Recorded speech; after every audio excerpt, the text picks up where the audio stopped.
एकनाथ शिंदेंनी उद्धव ठाकरेंची शिवसेना खिळखिळी करण्याचा प्लॅन आखलाय। आधी जे सोबत येतील त्यांना सोबत घेणाऱ्या एकनाथ शिंदेंनी आता मात्र सूक्ष्मरित्या प्लॅनिंग करत उद्धव ठाकरेंना महापालिका निवडणुकीआधीच नामोहरम करण्याचा प्रयत्न सुरू केलाय। ऑपरेशन टायगर अंतर्गत काही नेत्यांवर जबाबदारीही देण्यात आली आहे। आता उद्धव ठाकरेंचे आमदार खासदार फोडण्याची जबाबदारी असणारे शिंदेंचे ते खास शिलेदार कोण आहेत? महापालिका निवडणुकांआधी ठाकरेंच्या कोणत्या नगरसेवकांसह आमदार खासदारांवर शिंदेंचा डोळा आहे? आम्हीच खरी शिवसेना आहोत म्हणणाऱ्या शिंदेंसह त्यांच्या नेत्यांनाही ठाकरेंकडील आमदार खासदार का हवेत याचाच आढावा घेण्याचा प्रयत्न आपण या व्हिडिओतून करणार आहोत। नमस्कार, मी लखन आदाटे आणि तुम्ही पाहताय मुंबई तक। महापालिका निवडणुकांच्या आधी उद्धव ठाकरेंसमोर आव्हानांचा डोंगर उभा राहिला आहे आणि ते आव्हान देणारे दुसरे तिसरे कुणी नसून एकनाथ शिंदेंनीच ठाकरेंसमोर पुन्हा एकदा शड्डू ठोकलाय।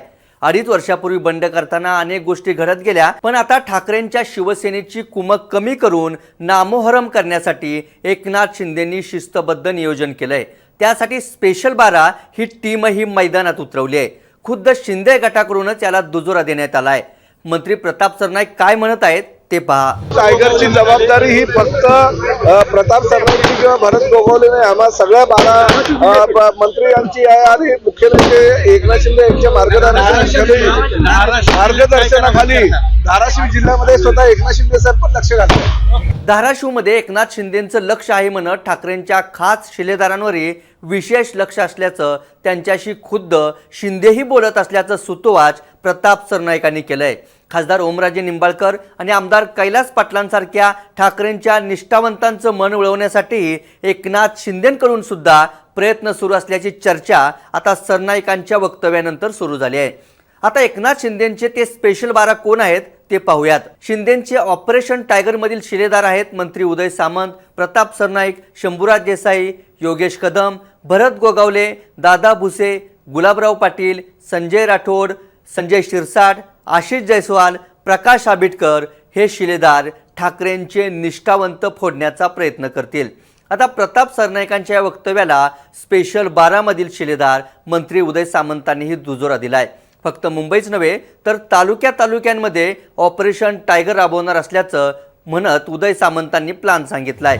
सरनाईक साहेबांनी जे सांगितलेलं आहे तिसरा टप्पा ऑपरेशन टायगर, तिसरा टप्पा राजापुरात बघायला मिळेल का? सगळ्याच तालुक्यामध्ये बघायला मिळेल। राजापूर, राजापूर, लांजा, संगमेश्वर, रत्नागिरी, वाघर, चिपळूण, दापोली, मनेरगड, खेड। शिवसेनेतील पक्षफुटीनंतर एकनाथ शिंदे भारी की उद्धव ठाकरे हा प्रश्न सर्वत्र विचारला जात होता। मात्र लोकसभा आणि विधानसभा निवडणुकीनंतर शिंदे गट मजबूत होताना दिसतोय। तरीही शिंदे ठाकरेंना कमकुवत करण्याचा प्रयत्न का करतायत तेही जाणून घेऊयात। शिंदेंनी लोकसभा निवडणुकीत लढवलेल्या 15 पैकी 7 जागांवर शिंदेंचे शिलेदार निवडून आलेत, तर ठाकरेंनी महाराष्ट्रभरात लढवलेल्या 21 पैकी 9 जागांवर ठाकरे गटाला विजय मिळाला। विधानसभेत शिंदे गटाला 80 जागा लढवून 57 तर ठाकरे गटाला 96 जागा लढवून फक्त 20 जागा मिळाल्या। शिंदेंनी आणि ठाकरेंनी लढवलेल्या जागांचा विचार केला तर ठाकरेंच्या तुलनेत शिंदेंचा स्ट्राईक रेट चांगला असल्याचं पाहायला मिळतं। आता मुंबईसह राज्यभरातील महापालिका आणि पंचायत समितीसह जिल्हा परिषदांच्या निवडणुका होत आहेत। आता विधानसभा आणि लोकसभेनंतर महापालिका आणि मिनी मंत्रालय असणाऱ्या जिल्हा परिषद निवडणुकीत ठाकरेंवर मात करत सगळ्या निवडणुकांमध्ये ठाकरेंचं पानिपत करण्याचा शिंदेंचा इरादा असू शकतो। त्यामुळे अधिकाधिक पदाधिकारी आणि नेत्यांसह शिवसैनिकांना सोबत घेत ठाकरेंना उमेदवारही मिळू नये यासाठी शिंदेंनी रणनीती आखल्याचं बोललं जातंय। सध्या भास्कर जाधव आणि वैभव नाईकांसह अनेक नेते ठाकरेंची साथ सोडून शिंदेंकडे जाणार असल्याच्या चर्चा सुरू आहेत। त्यामुळे ठाकरे गटाकडून बैठकांचं दौऱ्यांचं नियोजन सुरू आहे। आता ठाकरे गटाच्या या प्रयत्नांना यश मिळेल का या प्रश्नाच्या उत्तरासाठी आपल्याला काही काळ वाट पाहावी लागेल। या व्हिडिओ तिथेच थांबूयात। एकनाथ शिंदे पुन्हा एकदा उद्धव ठाकरेंवर भारी पडणार का? ठाकरे गटातील कोणते नेते शिंदे गटात जाऊ शकतात? उद्धव ठाकरे त्यांच्या नेत्यांना आणि पदाधिकाऱ्यांना विश्वास देण्यास कमी पडतायत का, की ठाकरे गटातील नेतेच सत्तेसाठी शिंदेंकडे जात आहेत? याबाबत तुम्हाला काय वाटतं ते आम्हाला कमेंट करून नक्की कळवा। ताज्या घडामोडी आणि अचूक विश्लेषणासाठी मुंबई तकला सबस्क्राइब करायला विसरू नका। धन्यवाद।